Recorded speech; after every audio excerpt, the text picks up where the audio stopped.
to a 2-story slate roof. The first one is the good room. That's where you can go. That's a good place. That's a good place. And I mean, your bicycles will be perfectly fine. Inside the railing, they'll be fine. Now, that building was originally a tobacco factory, which ironically burnt down in 1921. Oh. So they put the slate back on. And this one here, do you see the new thatch? That burnt down 7 years ago. Oh, really? Yeah, and it was a chimney fire in the one next door, the yellow one.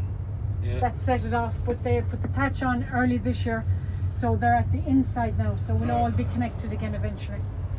Now, the village park on the left was handed over to the people of Adare in 1975 by the Dunraven family. Right. Do you see what I mean when I said inside they were very important? Lots of money came in.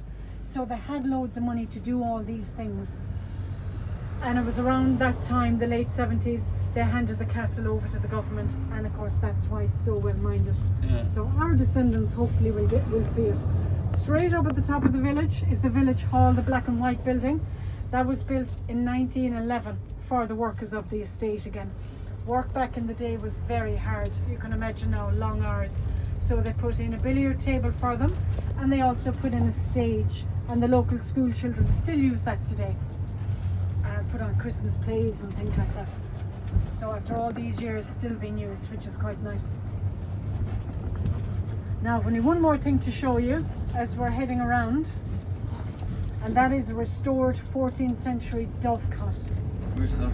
Right, we can't see it yet. It's straight ahead and slightly to the right of the hedge. We'll just be passing it now. See the round building? Just there? Yeah. Now we can see it. And there's a hole in the roof, and how it worked was the doves and the pigeons would fly in, they'd make their nests inside, and that became a food source for the Trinitarian monks. Oh, yeah. Because once the birds were in, they were in.